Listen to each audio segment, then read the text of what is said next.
Welcome to OhSister, where I unpack my Mormon sister missionary journals 10 years later.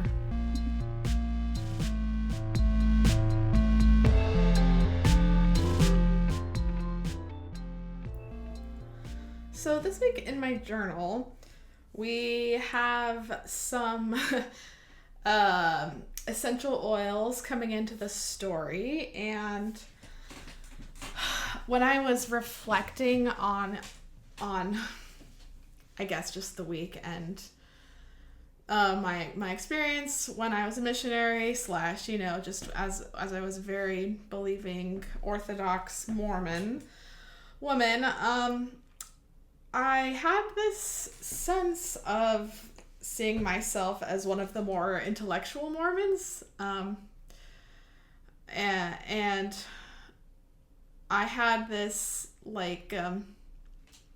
I think a lot of people think, including myself at the time, we think, well, if you're smart and educated, you can't be taken in, by something nefarious, or, a lot of people believe that, smart, intelligent, educated, whatever, they would think, a lawyer or a doctor or whatever, they would never, be in a cult because they would be too smart, and they would know, they would know not to do that. They wouldn't fall for, silly things, right?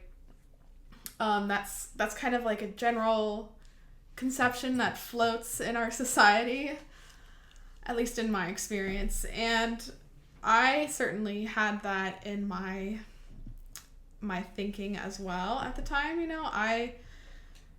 My parents they both had master's degrees, and I grew up believing in evolution, and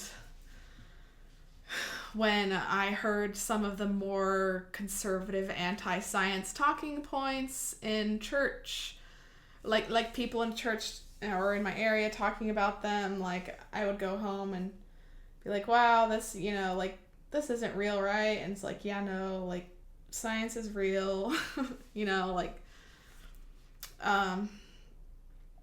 so I kind of had the sense that, I had access to good information, and that I was able to sort and figure out what was good information. And I also knew that there were people in my life who I trusted, who were also, they were educated, they were good resources for me. I knew that there were adults that that knew stuff, right? So while I believed in the church, I also believed in science education, that kind of stuff. So I was always, skeptical of sort of the less scientifically proven, less, things that aren't going to be prescribed officially by a doctor, things that haven't undergone randomized double-blind trials, placebo, all that. I had learned to be skeptical of, I guess, and not just totally trust. So on my mission, I come across some of it's really common for Mormons to be involved with essential oils as alternative healing, right? Alternative medicine. And in my journal, I talk about this a little bit. I talk about coming across some of the members who, I was sick or something, and they gave me a little sample size essential oils to help me feel better. And I thought it was sweet, but I was I don't really think this will work, but I'll take it and use it because I know placebo works. So if even just the placebo could work, that would be nice. Or maybe even just having, someone reach out and help and give me this sort of ritual of comfort and support and community acceptance, right? It was yeah, maybe that's kind of good for me. But I totally, was a skeptic. And I would have called essential oils snake oil on my mission. At least at this point. We'll see. Who knows what I write a year from here. But at this point on my mission, I saw that there were I perceived that there were Mormons who were just as faithful as I, but they didn't have the same background with health, science, education, etc. I knew that there were people who had different experiences and different beliefs around alternative medicine. I was like, well, it's okay if they believe that, but I don't think it's real, So in that way, I kind of considered myself to be like a skeptic, right? And then in this same week in my journal, we're going to read about me wanting priesthood blessings to heal myself, to get healed from my illness. And it's so jarring to read now, because my perspective now is that both the essential oil and the priesthood blessing are now things I don't believe currently either would work. Those are things I would both be skeptical of, and in fact, the priesthood blessing even more so.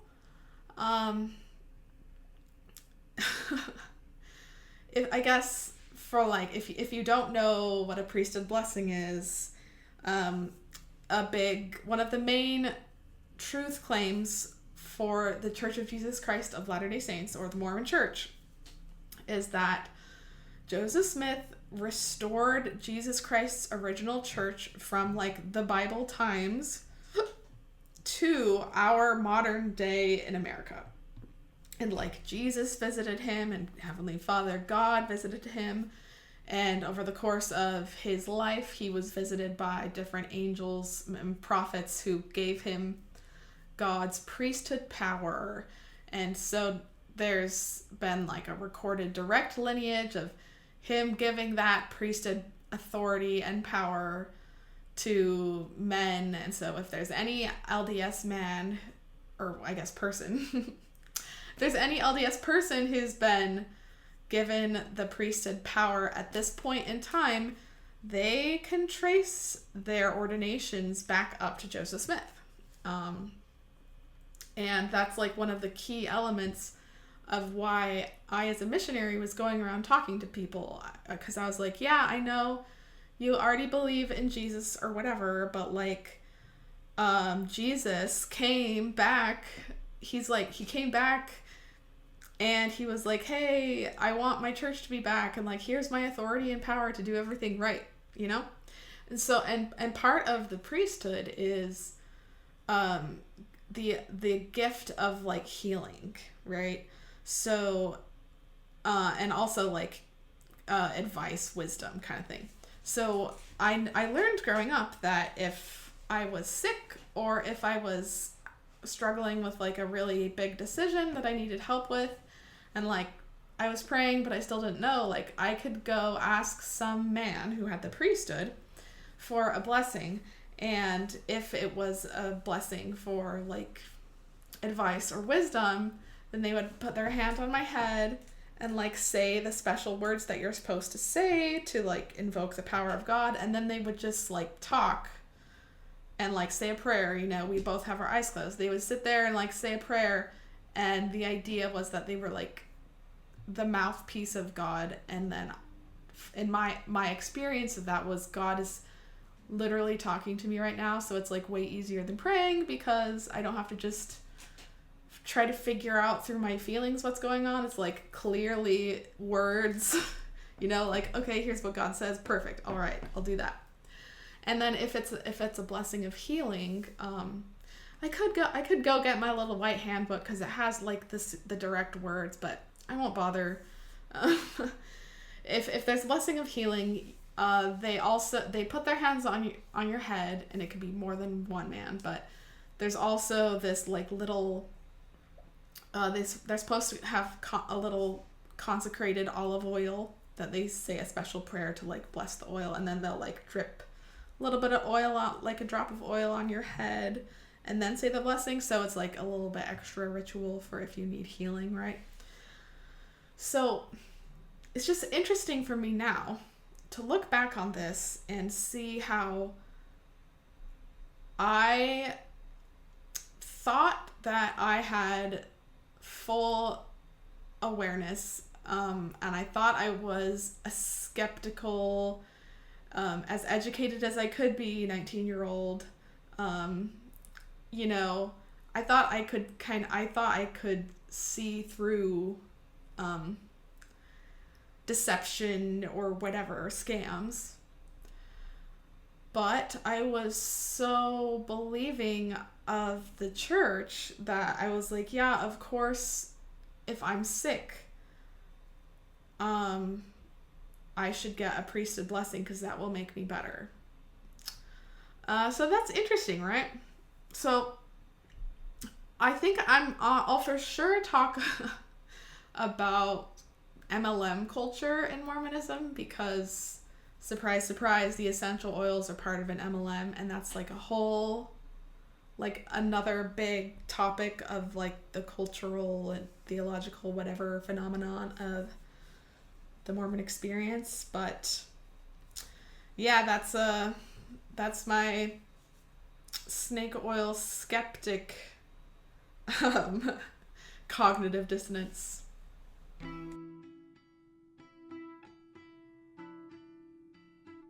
I've been having a great time working on this project, but it turns out it takes a lot of time every week to keep this up.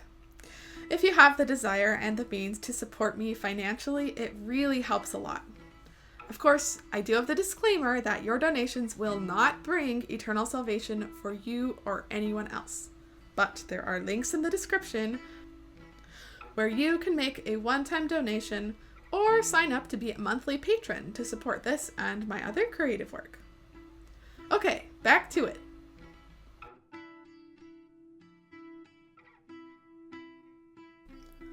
Monday, March 16th, 2014. Mission day 157.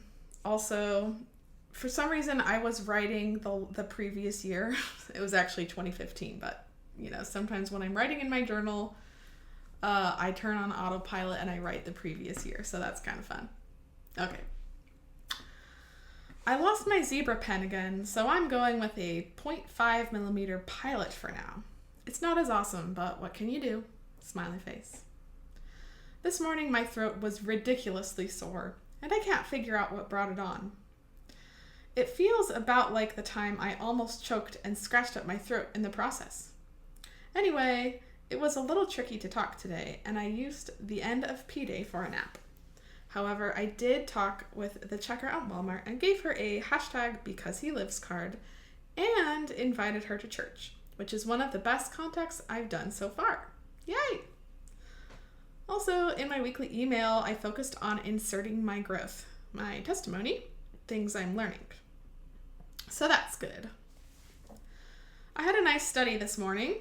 I'm so grateful that the Martins still let us use their clothes washer on Mondays. It's so nice to have free laundry. I need to write them a note. Smiley face. We should have a good week coming up. We have time to go through all the people we're teaching and set up appointments, so everyone will be prepared and happy. All right, that's the day.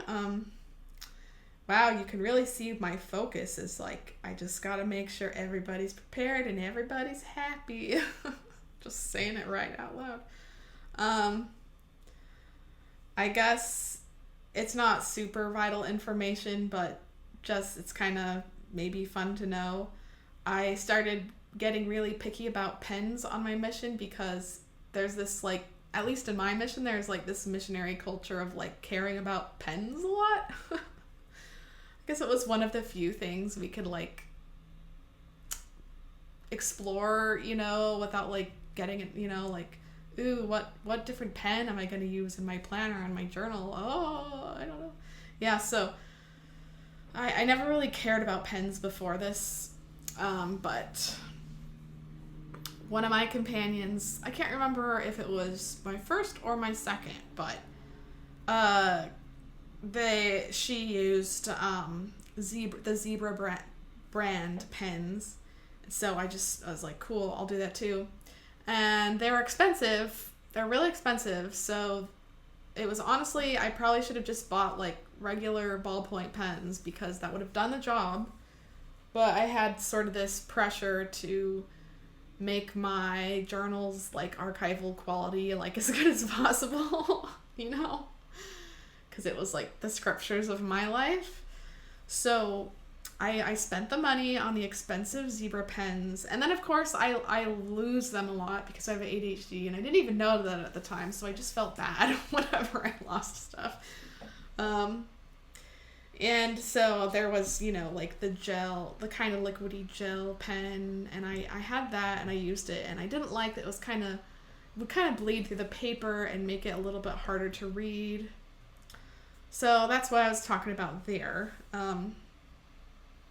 The main thing I wanted to talk about from this day was just pointing out, like, okay, it's the beginning of me getting sick. We're going to see this progress as the week goes on. First of all, it was funny to me that, maybe not, I don't know if funny is the right word, but, you know, it was funny that I was like, I'm starting to feel sick. Like, I wonder where this came from. And I was just last week reading about how I was on exchanges with, I don't think that's her, I think that's her real name, with, sister from, she was the sister training leader's companion. One sec, looking it up. Oh gosh, my computer's going a little slow here. Well, whatever. I was on exchanges with this sister, and she had like strep or laryngitis or like something really intense. Like she couldn't talk at all. She was super sick in the throat. And I had just been with her. Oh yeah, she had strep. And here I am like, I wonder how I got sick. I don't know. Just like every day was so fragmented and like my memory was getting so weird and funky because of probably like all the repression or something. So yeah, I couldn't remember how I could have possibly gotten sick, even though I had just been spending an entire day with a really sick person. And then of course, I'm starting to get sick. And if I was going to be a good citizen in the world, I would not then go around and spread my terrible illness to everyone, especially not like workers, right? That's like so...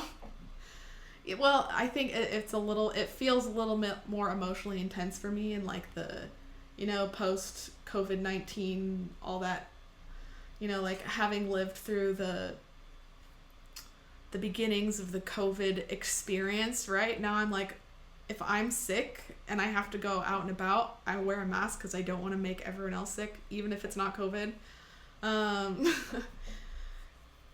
And that wasn't what we did back then, so I know that. But, like, ideally, if you're really sick, you just stay home if you can. And I technically could have, except for all the rules of, like, you gotta work really hard. So, like, I was actually in the position where I could have just stayed home and been sick at home. But my companion can't go anywhere without me. And... at least, you know, if we were following the rules, which, like, that's the context we were in. There was no way we were going to break the rules. We didn't make the rules, but we couldn't break the rules, right? So we had to go out and do our normal stuff. And I had to talk to people and give them stuff and try to, you know, like, spreading my illness to people who, like, I'm pretty sure that cashier, if she got the strep that I had, if that's what, you know, like, she still would have to go to work. Or, like, there would be big consequences for her if she, like, couldn't, you know. So, that's one of the ways where, like, I look back and I don't necessarily blame myself because, I was 19, I was in, like, a brainwashing cult experience, so, like, I just didn't know better, and I couldn't really have known better, but I can also now take responsibility for how that hurt at least me, but also probably people around me. And that's like one of the tricky things about looking back on our pasts, whether or not you were in a really intense environment like I was, or just, you know, in our past in general, because we tend to do things and like probably change the way we look at things, you know, later down the road, like 10, 20 years later, look back and like, oh, that thing that I did, I didn't realize it at the time because I was so internally focused, but that like really hurt people around me, or like it could have. And it's been part of my journey of growing, to be able to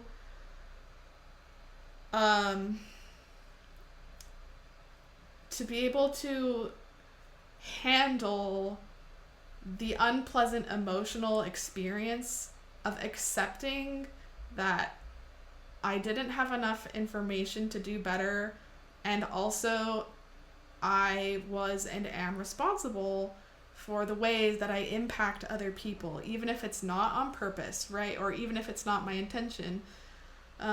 So, you know, I do try, you know, I was trying then, and I still try now to impact other people the best way that I can. I want to build and not tear down when it is appropriate. But I'm sure I still do things that hurt people or impact them poorly. But I think I'm a little bit better off now, because if I hurt people on accident or on purpose, or, you know, like if I negatively influence other people's lives, now I can handle, like, it's not, the fear and shame of making a mistake isn't so debilitating that I have to just pretend that I didn't do anything wrong, you know? Like, then I couldn't accept that I did something wrong because it was so overwhelming and depressing and discouraging, and like it was so emotionally dangerous to make mistakes in that way. So I really tried to ignore or avoid things that I did that hurt other people. Whereas now it's getting easier for me to recognize and sit with, oh, I did this and it hurt people, and I can acknowledge that and accept that and try to change going forward. And I can also think about, like, is this a situation where I should talk to them about it and that would help? Or if I want to talk to them, is that just because I'm looking for them to relieve my discomfort and my guilt, and that's not their job? So I will only want to talk to them if I feel like it would be appropriate for me to apologize, because it would be good for them, right? So anyway, a little bit more emotionally mature now, I think. I still have work to do, but I'm grateful to have more bandwidth for handling and dealing with emotions and consequences. All right, let's keep going. Tuesday, March 17th, 2014, Mission Day 158. Happy St. Patrick's Day! I woke up with my sore throat having become pretty intense and couldn't really talk today. I'm so blessed to have Sister Johnson as my companion at this time.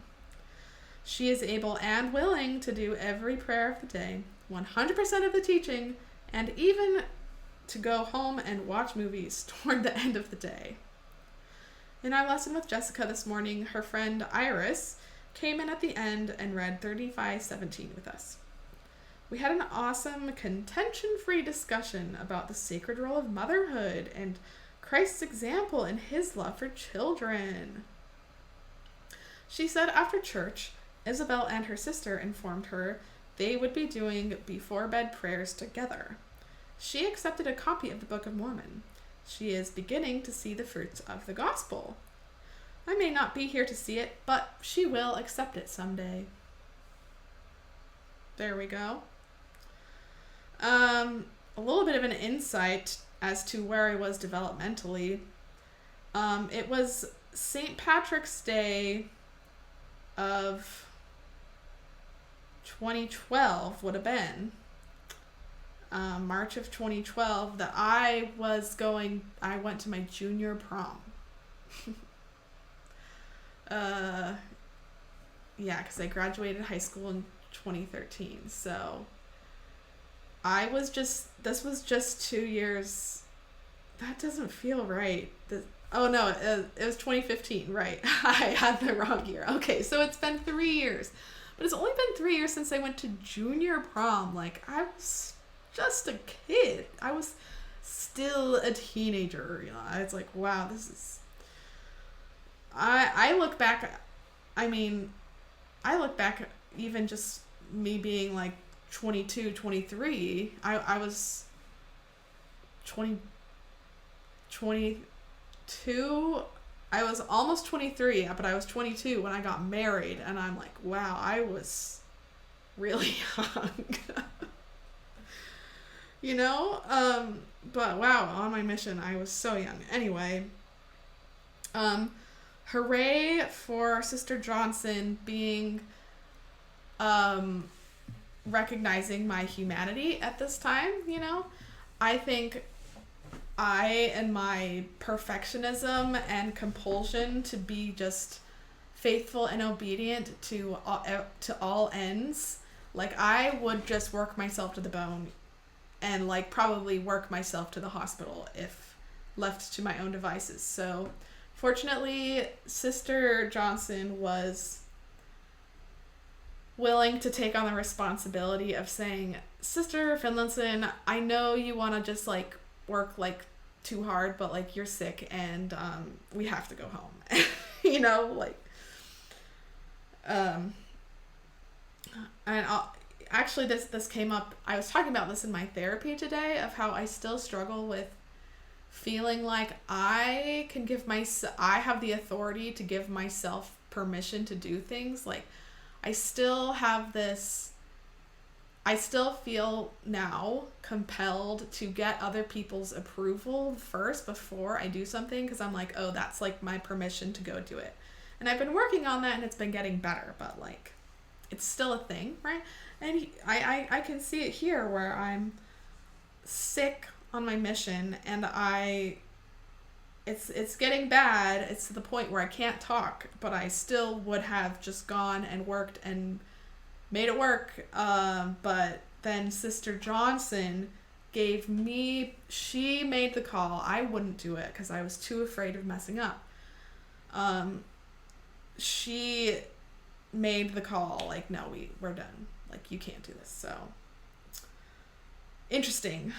A couple of other, like, more, you know, missionary church culture points. First of all, I was,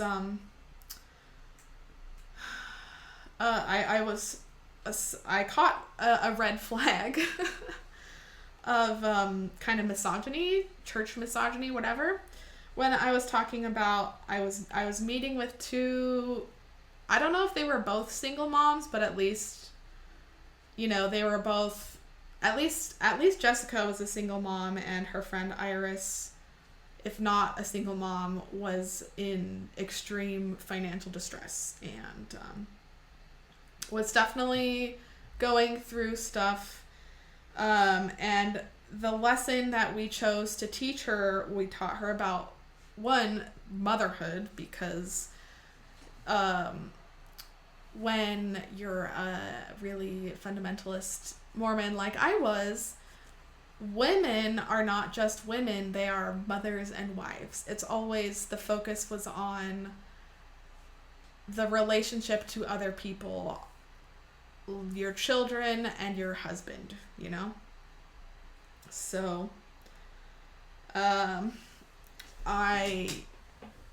that's kind of the environment that I was in, and I didn't see anything wrong with it. I was like, yes, of course, we're going to tell this woman about how sacred motherhood is and give her more guilt and shame. And cherry on top, we don't even have examples of women to talk about. Like, okay, you're like, well, we're going to tell you that it's super important and sacred to be a mother, and the perfect example for how to be a mother is this guy. And I say that kind of in jest because, like, yes, of course, when I was a fully believing Latter-day Saint, Jesus was, in a way, I was like, he's the only guy who's actually kind of knows what it's like to be a woman, because if he suffered everyone's pains, he knows what it's like to be everyone. So he's the perfect, like, fill-in-the-blank person. He, like, actually gets it. But now, as I look at it through the, like, social understanding lens of what was going on, I'm like, oh yeah, like, we tell women that they have no value outside of their serving relationship to other people, to their husband and their husband's posterity, right? And then we tell women, we're not even going to give you an example of a woman that you can look up to. We're going to say, okay, your life is all about men and all about men's posterity. And then also your example of how to live your life is this man, this perfect man. It's just like such an erasing of any sense of self or individuality or like purpose. It's so patriarchal, and that's something I'm working on now. But yeah, I could talk about that forever. So let's go to the next point. The second point from this day I want to talk about is my fervent belief that this woman was having a divinely inspired interaction with a church, and that she was going to just be having all these good positive feelings, and that she is. I was like, this stuff is so true that anyone who experiences it with an open heart will join. I knew it. I knew she would. And I don't actually know. I don't know if she joined or not. It's interesting to note that Jessica, we had just baptized Jessica, and she hadn't really been able to make any new friends in the congregation, in the ward. And so, of course, she wants to bring a friend she already has to come be in this church with her, right? That makes a lot of sense, like, on an individual social level. But that's also something that the church encourages a lot, you know, like, we were encouraging her as missionaries to always be thinking about people she could share this with. And that was, like, missionary leaders were always telling us that the best way to find more people to baptize was to get people who were new converts, or people were teaching, or already current members, get them to find people in their life, because if they had a connection to someone, that was making it more likely for the person to be interested and more likely for them to stay. So there's that training that we had showing up. And then there's also the like connection of, we had access to this woman's children because Jessica would babysit for them. And so we were like, I mean, not we as the missionaries, because we weren't really teaching her kids, but Jessica was getting a part of this church now, and she would bring these kids with her to church when she went to church. So they were starting to get all this stuff. And there's this,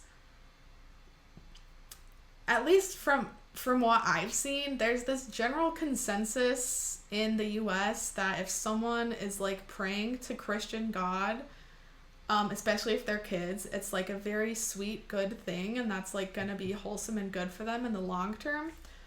So I think once this woman's children were going to church, and then they learned about praying and stuff, and then they go home and they tell their mom, like, Mom, we want to pray, and like we believe in Jesus, like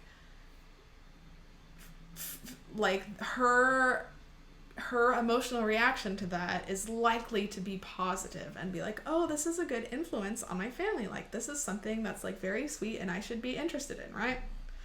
So that just feels, this whole setup feels like an environment of sort of the emotional manipulation stuff that I've talked about, kind of like social coercion,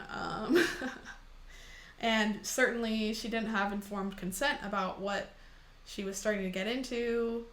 Even Jessica didn't know what she was getting her friend into because Jessica didn't know what she had gotten into, right? Okay. Moving on. Wednesday, March 18th, 2015, Mission Day 159. I forgot to add that yesterday Sister Johnson and I watched Family Answers and Mountain of the Lord, and they totally made us tear up.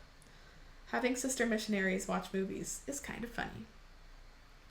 I have continued to be a mute missionary today, and I'm once again so grateful to be with Sister Johnson, who humbly picks up all the slack. She just gently tows me around, and the line isn't even taut, like tight. We got a pizza from Papa Murphy's, the vegetable one with pickled artichoke. It was really good. Also, I pulled out my cough drops that Mom bought for me for the MTC. Boy, have I come far since then. Well, we'll see what happens tomorrow, smiley face. I also, along with Sister Johnson, received a free haircut from Sister Bartlett. Not P-Day, but it's the only day that worked for her. I got rid of my V and got a little layering. Sister Johnson opted for a blunt U. We swapped! Smiley face. Okay, not hopefully as many long things to say about this day, but to explain the haircut, yeah, missionaries have a hard time having money for anything because we have such little money.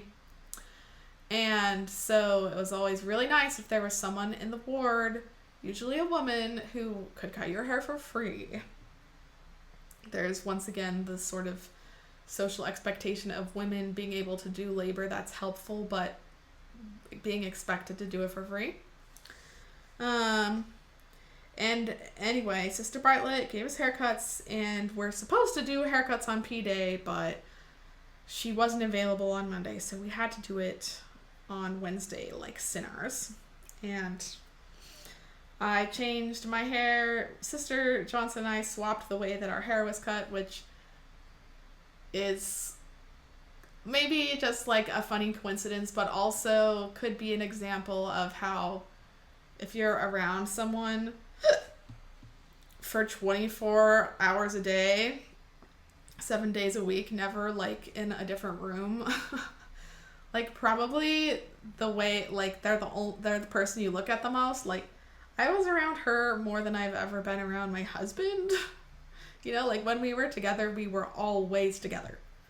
So I'm sure there's some weird like psychological stuff that goes on that eventually you start to like see yourself as the other person. So like we saw each other's haircut so much that we both switched to each other's haircut.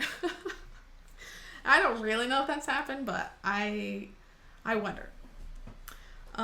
Also, it's it feels a little bit sad that my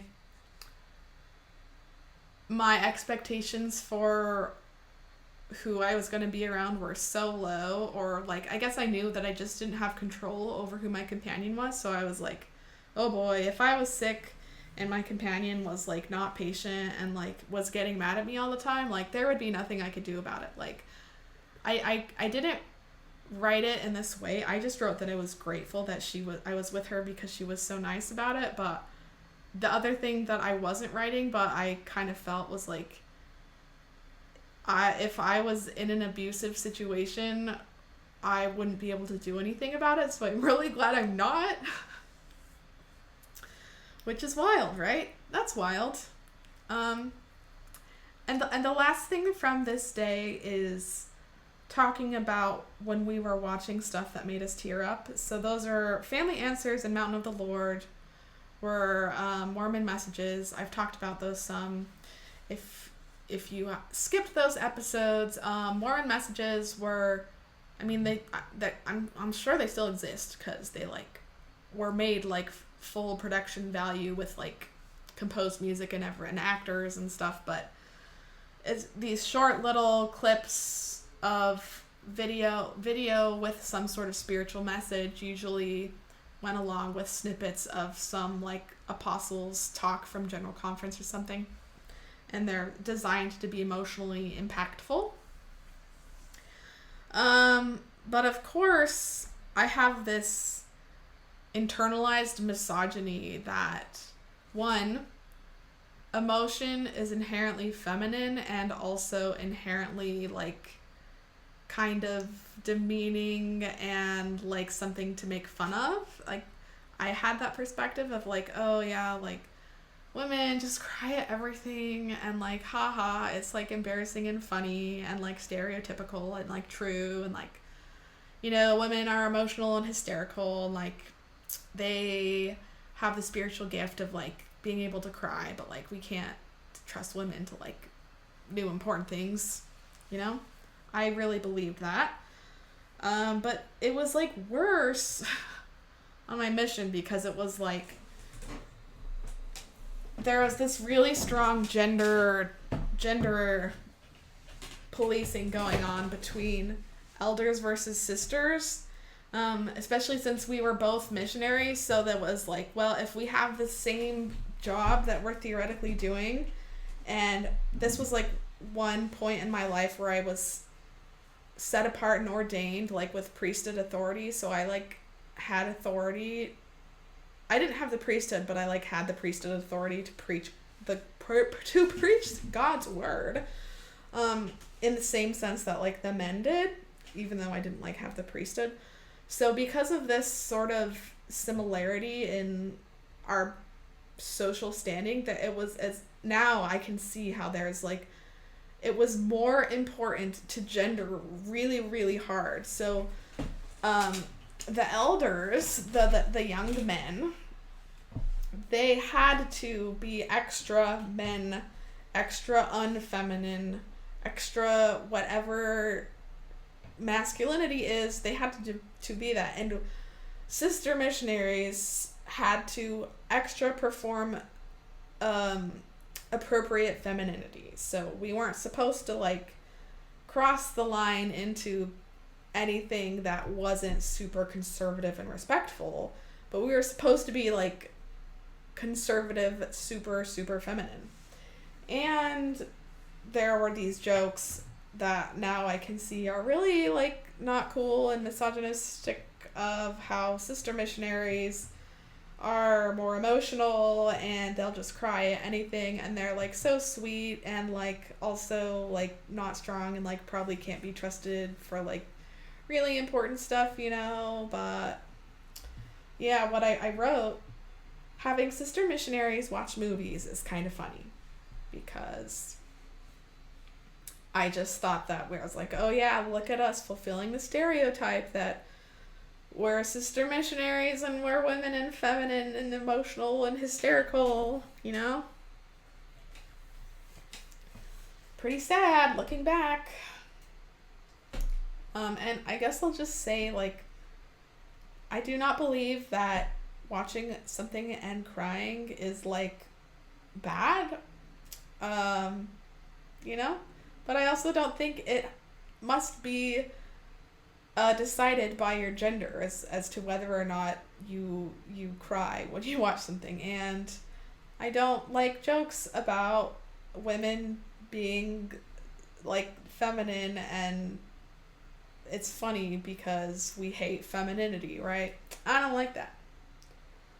Okay. Thursday, March 19th, 2015. Mission Day 160. Sister Johnson let me sleep through companionship study this morning. I feel like I keep taking so many naps.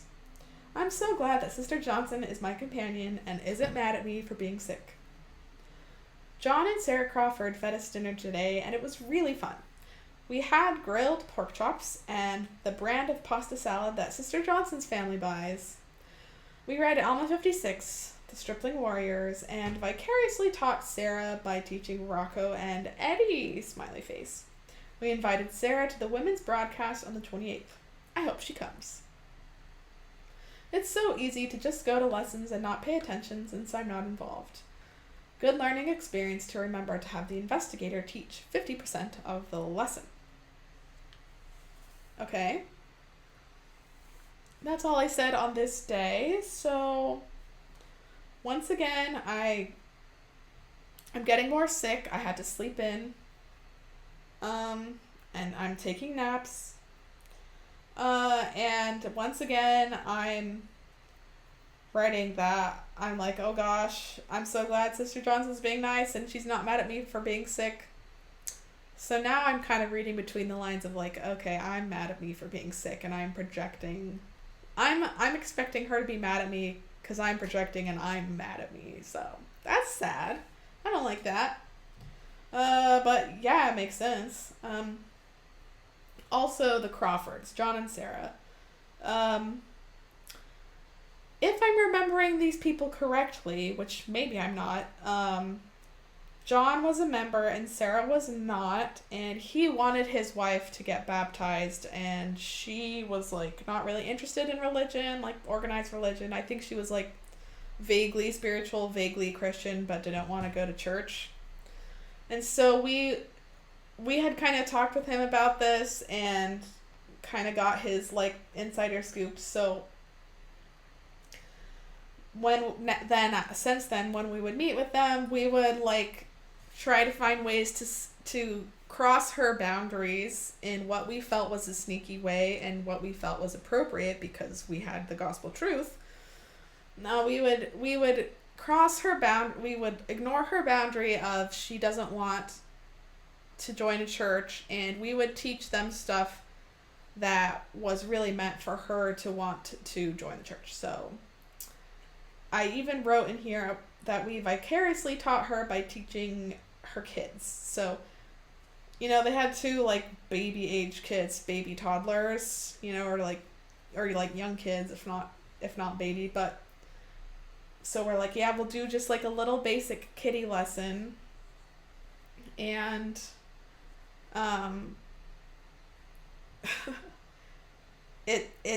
we'll pick something that we think would sway her emotionally, but we'll pretend that it's for the kids.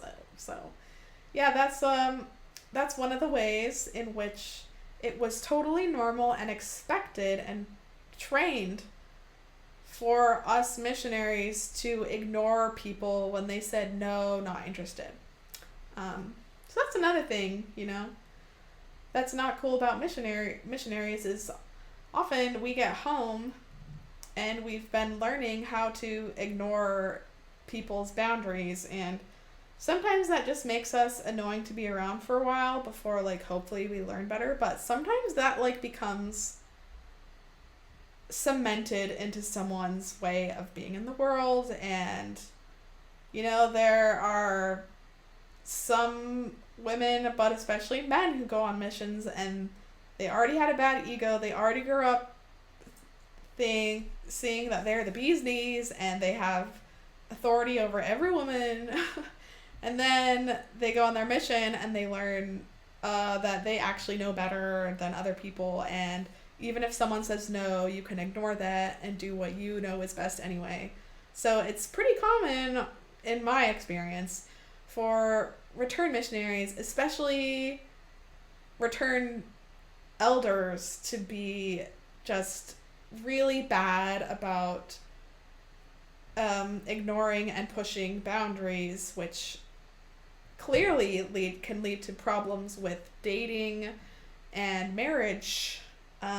You know, lots of weird stories that you think are romantic, and then later on you're like, oh gosh, that was not romantic. That was like, he was like stalking her and wearing her down, and then they got married, and oh my gosh. That happens a lot. So yeah, let's keep going. Friday, March 20th, 2015. Mission day 161. Well, we just had a super fun dinner appointment with the Stewarts. When we got there, they were in the middle of removing a load of chopped down trees from their yard. Brother Stewart is an engineer for John Deere, so he gets to use their equipment just whenever. It was super fun to watch him drive Greta and Alexander around as he cleared out the branches. Sister Stewart told us the detailed version of their hilarious 2-week courting. And Brother Stewart showed us, in full Chinese character and regalia, the perfect way to eat Oreos. It includes a 10-second dunk, the, quote, vertical float, unquote, waiting for bubbles, and eating the whole cookie in one spoonful. And our hashtag He Lives message, except we substituted mountains to climb, went very well. They love us so much that Sister Stewart gave us 3 small bottles of doTERRA essential oils. Oregano for boosting your immune system, lemon for soothing, and lavender to help you relax. We're gonna give it a try tonight. Anyway. We taught Troy Belmont for the first time today. As I'd expected, we just listened to his beliefs for an hour, but it was good just the same. Okay, I gotta look up a name real quick to make sure this is the person I'm thinking of.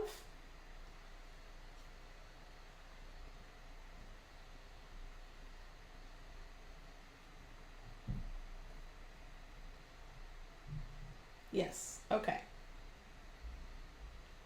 So, going backwards, Troy Belmont is Lynn's husband. So, and Lynn is the woman who had been kicked out of the church for whatever dumb, stupid reason. She should not have been kicked out of the church.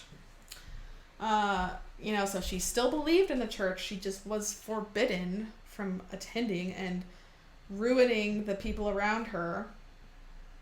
And so anyway, we were working on getting her baptized again. And initially, she had told us that she wanted her husband to learn about the gospel, and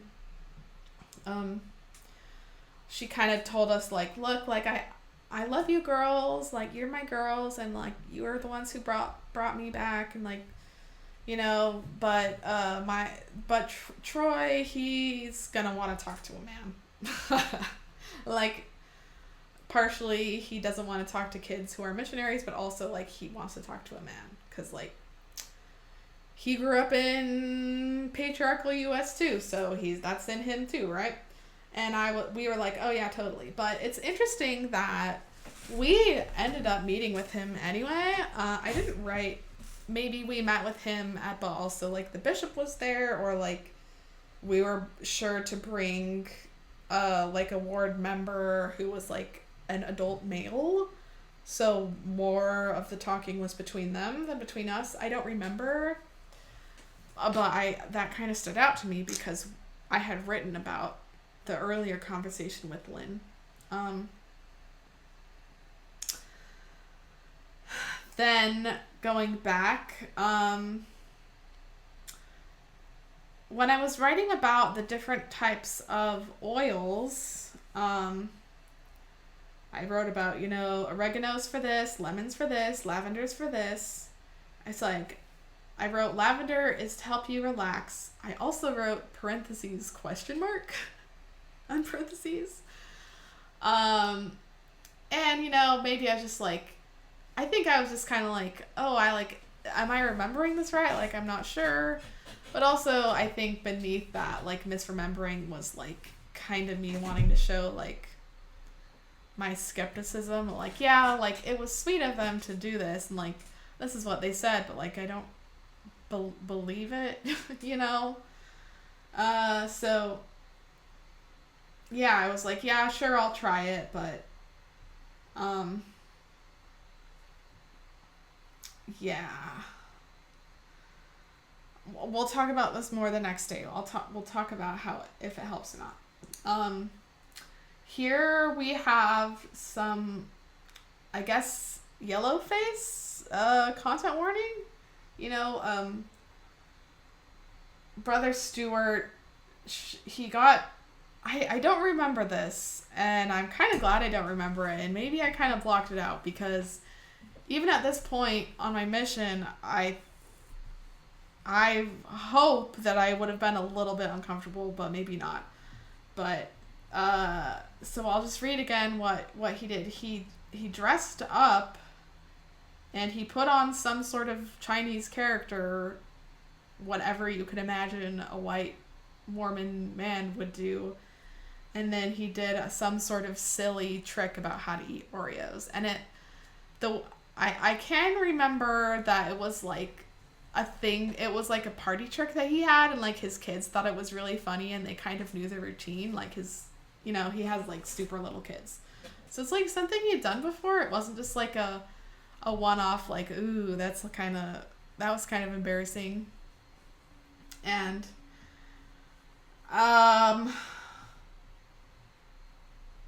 yeah, I guess that opens Pandora's box a little bit. Obviously, Mormonism itself is based in racism. The Book of Mormon is from a time and a place where white 1820s, 1830s Americans in like New York and stuff were trying to explain where did Native Americans come from, and making up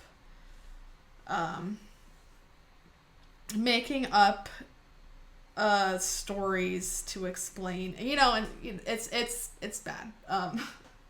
But anyway, so like the church is based on racism, colonialism, whitewashing, making up history for indigenous people, and rewriting history and ignoring the actual history of people, which is terrible. But also,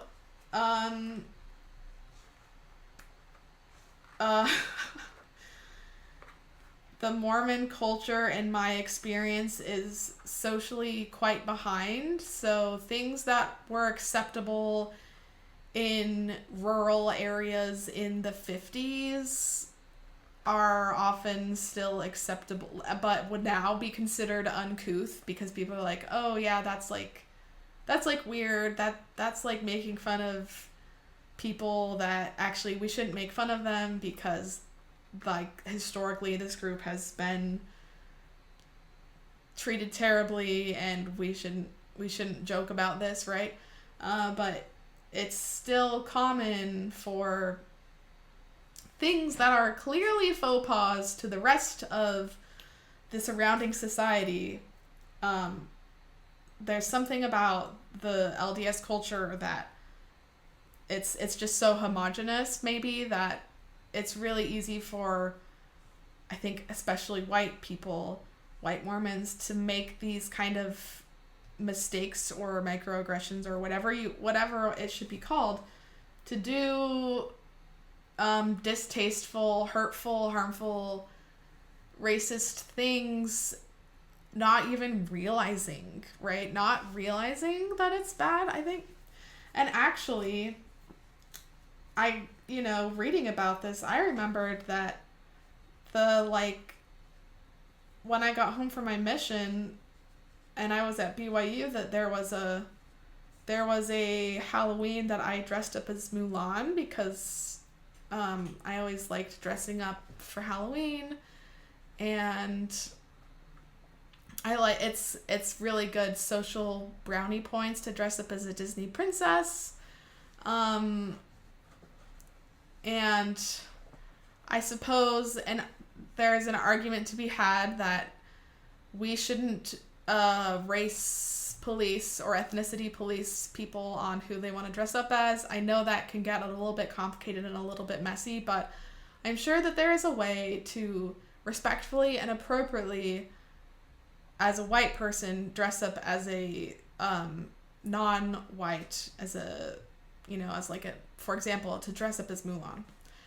And maybe I achieved that. I'm not sure that I did. But also just like, it wasn't very many years after that where I was looking back in the pictures that I had and I was like, oh my gosh, that was really not okay. And I'm really embarrassed that I did that and didn't realize that it wasn't okay.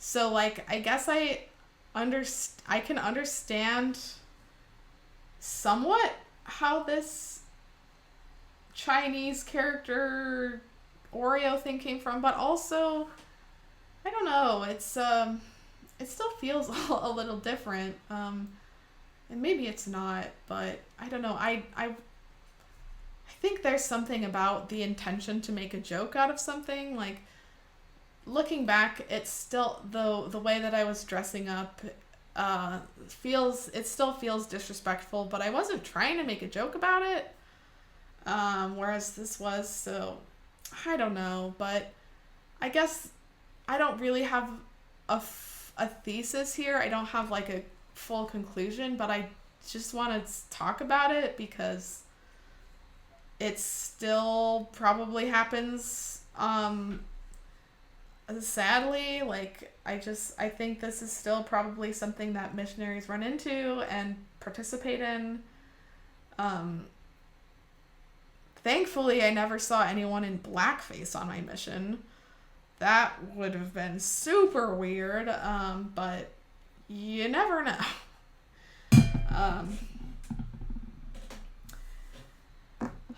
So, yeah, that's kind of a lot, but let's also talk about briefly the brother and Sister Stewart telling us the story of how they courted for 2 weeks. Now, I don't remember the story, but isn't it wild? I know I've talked about this a lot, but isn't it wild that it's like a sweet, fun story and like pretty common still for LDS people to be like, oh yeah, we dated for 2 weeks and then we got engaged. Right? And like probably got married really fast, like that, like the next couple of months. 2 weeks. That's like, if I dated someone for 2 weeks, like I maybe even was never was like on my period around them, and like was like, how can they handle me when I'm like dying a little bit and like cranky and like everything makes me cry, like, oh my gosh, there's if it's only 2 weeks, like you have just such little information about someone, which I guess this just is an example of how dangerous and how hugely consequential spiritual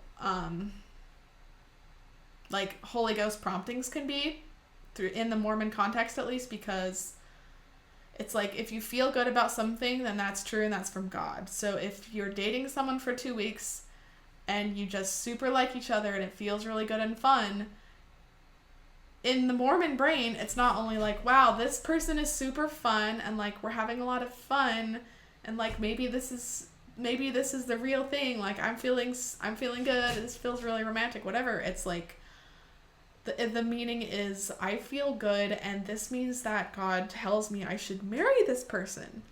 Like that's a big leap.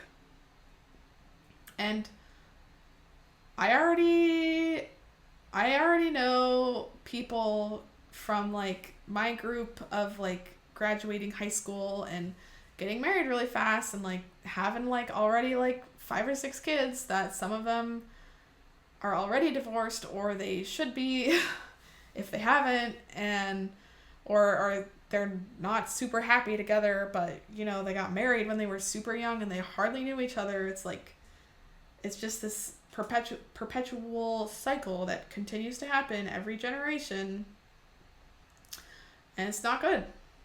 Okay, let's keep going. Sunday, March 21st, 2015, Mission Day 162. I know I can't really know for sure, but I'm pretty sure that oil did something because I was knocked out all morning. I couldn't get myself to wake up for companionship study, and after about an hour of going around, I came back and slept until 3:30 and could have kept going. Maybe that was good? I don't know. Boosted my immune system so well that that's where all my energy went. Well, tomorrow's church, so I can get a priesthood blessing, so at least I could talk more today. McKenna Gilbert came with us for evening rounds since she didn't have to work. We ended up at Brenda's home where they swapped stories about how crazy ghetto/inner city/gang life can get. No. Okay. Okay, let's start with the oils. Okay, so here we can see that I'm starting to be a little bit influenced by the people around me because I was like, well, I don't really believe in this oil stuff, but maybe it did do something because I just got knocked out. So I don't know, maybe it worked. But I still don't totally believe in it, right? I'm just kind of like, maybe. But then it's weird because I'm writing about oh, maybe it actually worked, haha, But then I'm totally without any realizing of what a 180 I'm doing, and then I say, well, I can get a priesthood blessing tomorrow, so I'll be fine. I'm oh yeah, this essential oil that some people really swear by, I don't know if it really does something. Maybe it did. I feel kind of different today, and then I'm but I'm gonna go get magic prayers that will make me better, and I don't see the connection there. In my mind, they were two totally different things. And priesthood blessings were proven, not only anecdotally, but by historical documents that I trusted to be true. Yeah. And then, of course, McKenna Gilbert and Brenda, we go to their home, and I'm all sick, so I probably, we were probably yeah, let's just go sit at Brenda's house because Sister Finlinson can't do anything. So what do you do when you're in a group of people and you just have to kind of be there just to waste time? Right, they chat. And, of course, it's just a group of white women. And there's these stories about ghetto inner city gang life, and this is one of the situations where it's I don't think anyone's straight up saying out loud oh yeah, black people are scary or whatever, but that's the message. That's the message. This talking about this and participating and listening is perpetuating this social disease that we all carry of stereotypes around black people. And it's this is the kind of thing where if one of us was black, the conversation would have been different because people know oh, I shouldn't say this if there's, or at least this group of white people, if there had been a black person there as well, I don't think this would have been what was talked about. But because there was not a black or a brown or no people of color there, then it's all right, well, we can spill the tea and tell these stories that I don't know how these women where they got these stories. I don't know if it was from their life experiences. I don't remember at all. But just the setting now gives me the social heebie-jeebies. Right?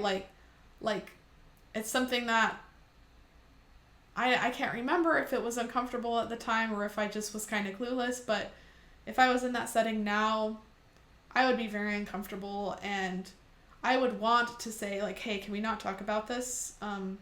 Hopefully I've done enough therapy where I would be brave enough to do the right thing and say, like, hey, this isn't, like, I'm not really okay with this. Like, I don't think we should talk like that. Like, please don't, like, let's change the topic, or, like, I'm gonna leave, right? Yeah. Ugh, okay. One more day. Sunday, March 22nd, 2015. Mission Day 163. I had the elders give me a priesthood blessing to heal from this sickness, and it was, as usual, exactly what I needed. I was reminded of Heavenly Father's love for me, that He is proud of me working diligently even though I'm not feeling well. I was blessed to overcome this sickness and to have the strength to work diligently again, as well as to have my mind and spirit be healed. I hadn't realized until just before Elder Branham pronounced this blessing that I even needed to be healed, but it's totally true. My mind has really wandered this week, and I've been it's been more of a fight to be happy and on top of things. I am grateful for the opportunity to, 1, be humble enough to ask for help, and 2, be reminded of how personally involved Heavenly Father is in my life. The power and authority to act in God's name for the salvation of His children is on the earth, and I'm so grateful for it. Wow. I was trying to make this episode a little bit shorter and, like, not do a whole research long intro thing, but I have a lot to say about this, so I don't know how much shorter it's going to be. Okay. First of all, I get that blessing. I get it from the elders. And I just totally believed in it. And,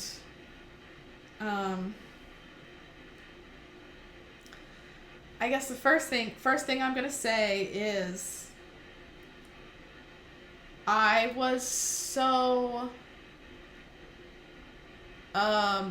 influenceable. I'm not sure, like, the exact word I'm looking for. Like, not, maybe gullible, not quite gullible. Like, I was so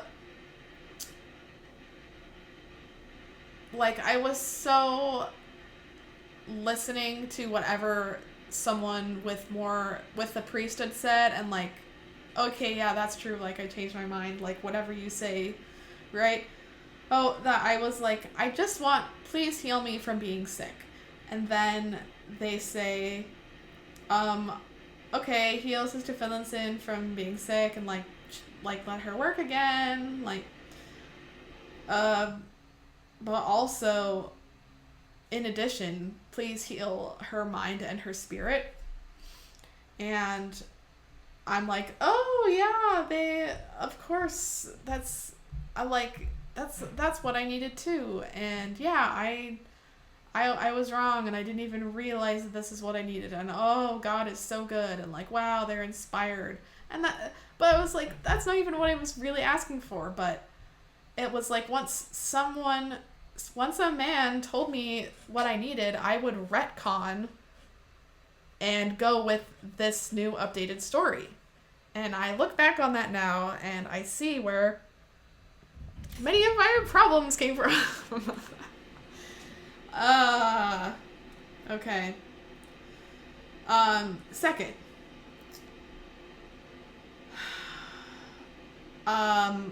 The way that I'm retconning my story to say, like, oh yes, I am actually worse off and in need of more help than I thought, was I look back for confirmation of what was said. So, it felt just like, really, they could have said anything. and I would be like, oh yeah, let me look at the past for an example of how this is true, I would find some way to make it so that it made sense what they said, and then I would be like, and then this is proof of God.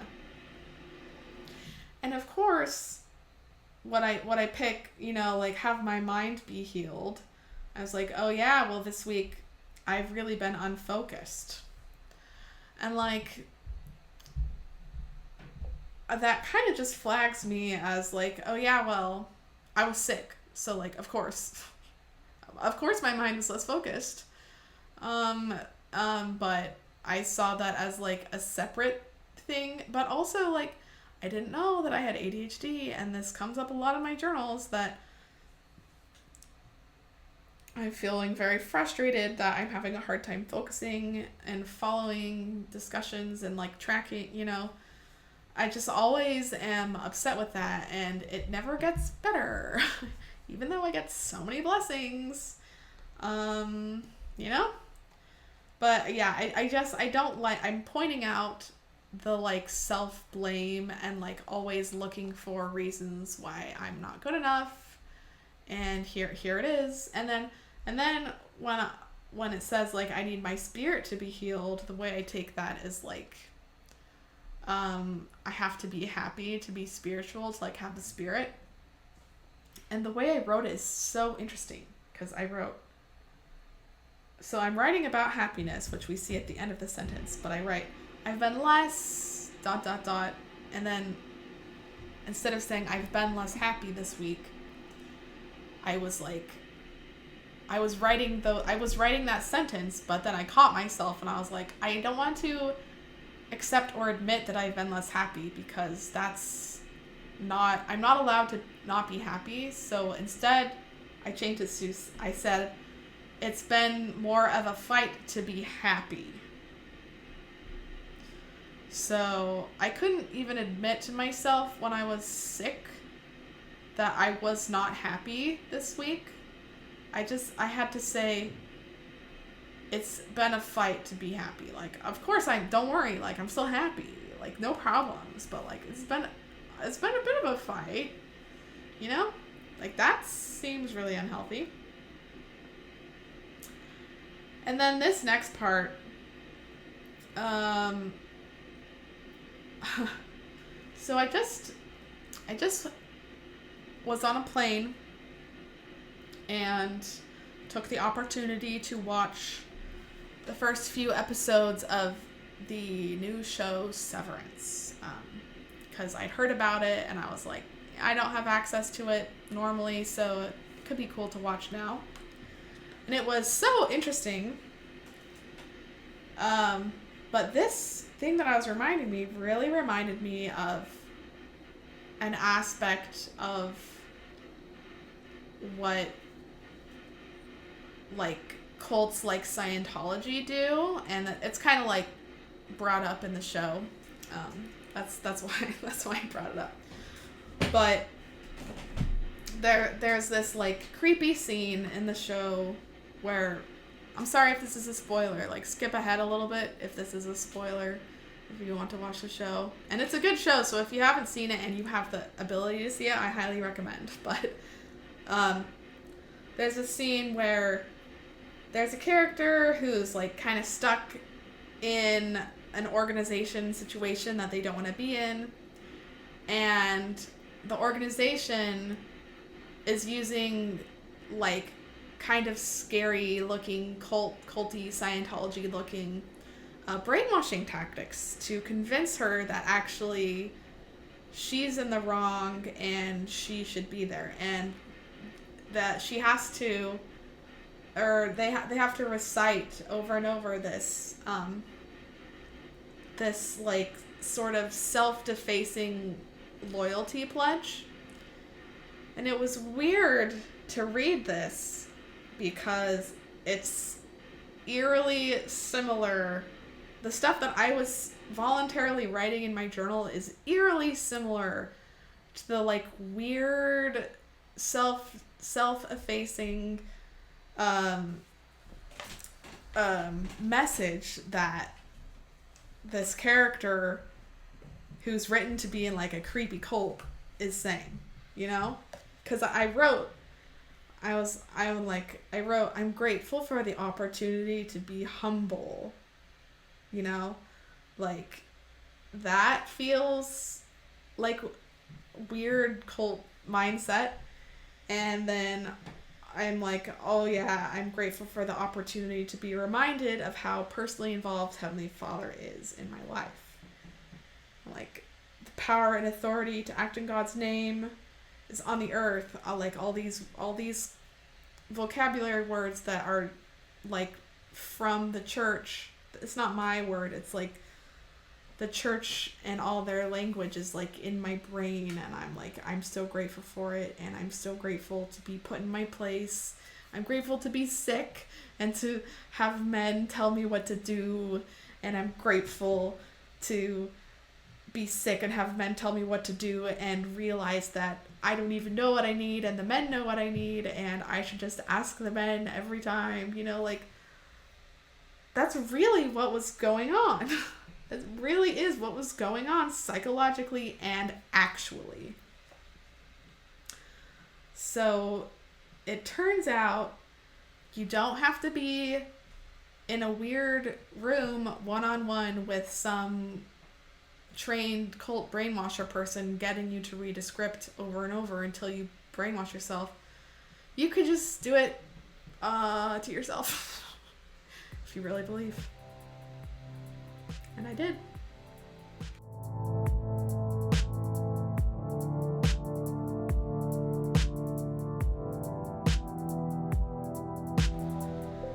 And that's my 25th week as a Mormon sister missionary. Make sure to subscribe to this podcast if you want to continue following my story. Ratings and reviews are very appreciated, and please share this with anyone you think would be interested. I hope you have a great week, and if you want my advice, just remember that you can love others best when you love yourself first. Bye!